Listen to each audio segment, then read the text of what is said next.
सौभाग्यशाली गुरुमुख सज्जनों, अपने सम्मुख विराजमान श्री श्री 108 श्री सद्गुरुदाता दयाल जी महाराज जी की दिव्य छवि को अपने मन मंदिर में बसाते हुए मीठे व ऊंचे स्वर में मिलकर बोलो जयकारा बोल मेरे श्री गुरु महाराज जी की जय। प्यारे गुरुमुखों, किसी जौहरी के पास एक युवक ब्राह्मण रसोइया नौकर था। एक बार एक व्यापारी उस जौहरी से कुछ हीरे खरीदने के लिए आया। जौहरी ने उसे अपने घर पर आमंत्रित करते हुए कहा, आज दोपहर का भोजन आप मेरे साथ मेरे निवास पर करें, वहीं पर आप हीरे भी देख लेना। व्यापारी ने निमंत्रण स्वीकार कर लिया। घर पहुंचकर जौहरी ने रसोइयों को चाय लाने का आदेश दिया और स्वयं व्यापारी को मूल्यवान हीरे दिखलाने लगा। जब रसोइया चाय लेकर आया, उस समय मेज पर कई हीरे रखे हुए थे और जौहरी प्रत्येक के गुण बखान कर रहा था। हीरों की चमक दमक देखकर रसोइया ब्राह्मण स्तब्ध रह गया। थोड़ी देर के बाद जब जौहरी की दृष्टि उस पर पड़ी तो उसने पूछा, आंखें फाड़ फाड़ कर क्या देख रहे हो? रसोइये ने उत्तर दिया, मालिक हीरे देख रहा हूँ, ये अत्यंत मूल्यवान प्रतीत होते हैं। उसका उत्तर सुनकर जौहरी पहले तो ठहाका मारकर हंसा, फिर गंभीर होते हुए बोला, रसोइयों को हीरों से क्या काम, चाय रख दे और जाकर अपना काम कर। तो हीरो का मूल्य भला क्या जान सकता है? तेरे बाप दादा ने कभी हीरे देखे हैं? उस युवक ब्राह्मण को जौहरी की बात तीर की तरह लगी। सच ही तो कहा गया है, वचन बाण सम श्रवण सुन, सहत कौन ऋष त्याग, सूरज पद पर हारते पाहन उगलत आग। अर्थात सूर्य की किरणों के टकराने से जब पत्थर जैसी निर्जीव वस्तु भी गर्म हो जाती है तो कानों से बाढ़ के समान अपमानजनक वचन सुनकर ऐसा कौन है जो क्रोध त्याग कर उन्हें सहन कर सके। उस ब्राह्मण रसोइयों को भी जौहरी के अपमानजनक शब्द सहन न हुए। उसने मन ही मन नौकरी छोड़ने का निश्चय कर लिया और जौहरी को बिना बताए ही घर से निकल गया और काशी की ओर चल पड़ा। पल्ले तो कुछ भी नहीं था, पैदल ही चल दिया।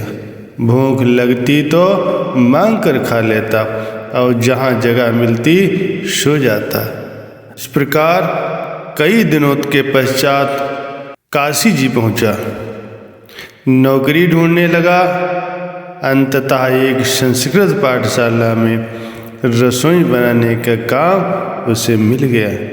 क्योंकि दिल में ये ठान कर निकला था कि कुछ न कुछ बनना है, इसलिए और तो कोई साधन सूझा नहीं। पाठशाला के बालक जो पाठ याद कर रहे होते थे वह उनसे पूछ पूछ कर वो पाठ याद कर लेता। धीरे धीरे ये बात पाठशाला के आचार्य तक जा पहुँची। आचार्य ने उसे अपने कमरे में बुलाया और उससे बातचीत की। उन्होंने जब विद्या अध्ययन के लिए उसके विचारों में दृढ़ता देखी तो उसे स्वयं पढ़ाना आरंभ कर दिया। वो भी अत्यंत लगन और परिश्रम से अपना पाठ कंठस्थ करता। उसकी लगन और उसके परिश्रम का परिणाम ये निकला कि कुछ ही वर्षों में वो संस्कृत का प्रकांड पंडित बन गया और उसकी विद्वता की चारों ओर धूम मच गई। तत्पश्चात वो शास्त्रार्थ करने के लिए भारत में भ्रमण करने लगा और उसने बड़े बड़े दिग्गजों को शास्त्रार्थ में पछाड़ दिया। बड़े बड़े विद्वान उसके पांडित्य का लोहा मानने लगे। वो जिस भी नगर में जाता उसका बड़ा आदर सम्मान होता। राजाओं ने उसे अनेक प्रकार के हीरे जवाहरात मणि माणिक भी भेंट किए। अंततः घूमते घूमते वह उसी नगर में जा पहुंचा जहाँ की वो नौकरी करता था। जब वो जौहरी से मिलने के लिए उसकी कोठी पर पहुंचा तो उसे ज्ञात हुआ कि अब जौहरी इस कोठी में नहीं रहता। उसके काशी चले जाने के कुछ समय बाद ही जौहरी को व्यापार में बहुत घाटा हुआ और उसका दिवाला निकल गया। अब वह एक छोटे से मकान में अत्यंत कठिनाई से अपना जीवन काट रहा है। पंडित जी पूछते पूछते उस जौहरी के घर पहुँचे। पहले तो जौहरी ने पंडित जी को पहचाना नहीं, परंतु जब पंडित जी ने अपना परिचय दिया तो वो जौहरी ने पश्चाताप करते हुए कहा, मुझे अपने व्यवहार पर बाद में बहुत खेद हुआ था, परंतु तब तक तुम जा चुके थे। मैंने तुम्हारी बहुत खोज करवाई, परंतु कहीं भी तुम्हारा पता न चला। पंडित जी ने अपनी कहानी सुनाने के पश्चात कहा, आप उन बीती बातों को दिल से निकाल दीजिए, क्योंकि मेरी उससे कोई हानि नहीं हुई। यदि आपने मुझे ये शब्द न कहे होते तो आज मैं इस पद को न पहुँचता। ये कहकर उन्होंने बहुत से हीरे जवाहरात उस जौहरी के आगे रखते हुए कहा, आप इनसे पुनः व्यापार आरंभ कर लीजिए, प्रभु की कृपा से सब ठीक हो जाएगा। पहले तो जौहरी न माना, परंतु जब पंडित जी ने बार बार आग्रह किया तो फिर जौहरी ने उनकी बात मान ली।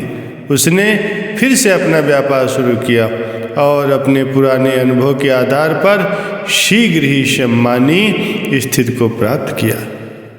प्यारे गुरुमुखों, विचार पूर्वक देखा जाए तो ये कथा अत्यंत ही शिक्षाप्रद है। इससे हमें कई अच्छी अच्छी बातें ग्रहण करने को मिल सकती हैं। पहली तो लक्ष्मी अर्थात धन संपदा का कभी भी अहंकार नहीं करना चाहिए, क्योंकि ये कभी स्थिर नहीं रहती। ये आज है तो कल नहीं है, इसीलिए इसे चंचला व अविश्वसनीय कहा गया है।